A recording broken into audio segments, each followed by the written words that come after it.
ഉപ്പാന്റെ ഉമ്മാന്റെ മുമ്പിൽ നിന്ന് എങ്ങനെ ശബ്ദം ഉയർത്തുക? മാതാപിതാക്കൾ എങ്ങനെയാ വേദനിപ്പിക്കുക? ചില ആൾക്കാർ പറയും ഭാര്യനോട്, നീ ഒന്നും പഠിക്കാൻ വേണ്ട, എന്നോടൊന്നും പറയൂല.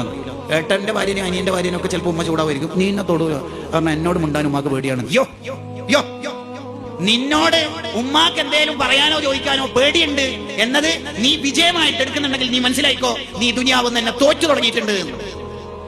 ഉമ്മ എന്നോട് അധികം വായ തുറക്കൂല. ഓക്കെ, നീ മരിക്കണ സമയത്ത് നിനക്ക് വായ തുറക്കാനും കഴിയില്ല ദിക്കറിന് വേണ്ടിയിട്ട്. അതാ പ്രശ്നം. നീ തോറ്റു തുടങ്ങിയിട്ടുണ്ടെന്ന് അർത്ഥം. വളരെ അഭിമാനത്തോടെ ചില പിള്ളേർ പറയുന്നേക്കാം, എന്നോട് ഉമ്മ അധികം ഡയലോഗ് നടക്കൂല, ഉപ്പാക്ക് എന്നോട് ഉണ്ടാകില്ല. ഏതെങ്കിലും ഒരു മോനോട് മോളോട് ഉപ്പാക്കും ഉമ്മാക്കും എന്തെങ്കിലും ചോദിക്കാനോ പറയാനോ പേടിയുണ്ടെങ്കിൽ മോനെ നീ ഉറപ്പിച്ചോളി, നിന്റെ ദുനിയാവും വെള്ളത്തിൽ ആഖിറവും പരാജയപ്പെട്ടു. അത് അഭിമാനം. അതിനേക്കാൾ അപമാനമായ കേസ് വേറെന്നുള്ളത്. അങ്ങനെയാണോ നമ്മൾ ചിന്തിക്കേണ്ടത്? അങ്ങനെ ഒരിക്കലും ചിന്തിക്കരുത്.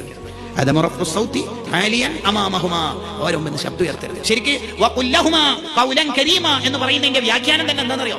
ഒരടിമ എന്തേലും തെറ്റ് ചെയ്തു പോയിട്ട് ഉടമസ്ഥന്റെ അടുത്ത് പോയി അടി കിട്ടുമോ ശിക്ഷ കിട്ടുമോ എന്ന് പേടിച്ച് വളരെ താഴ്മയോടെ ഭവ്യതയോടെ നിന്നിട്ട് വിറവിറക്കുന്ന പോലെയാണ് ഉപ്പാന്റെ ഉമ്മാന്റെ മുമ്പിൽ നിന്നിട്ട് സംസാരിക്കേണ്ടതെന്നാണ്. ഉമ്മ, ഞാൻ 11-ാം തീയതി റിട്ടേൺ എടുക്കണമെന്ന് വിചാരിക്കേണ്ടത്. ഉമ്മ എന്താ പറയുന്നത്?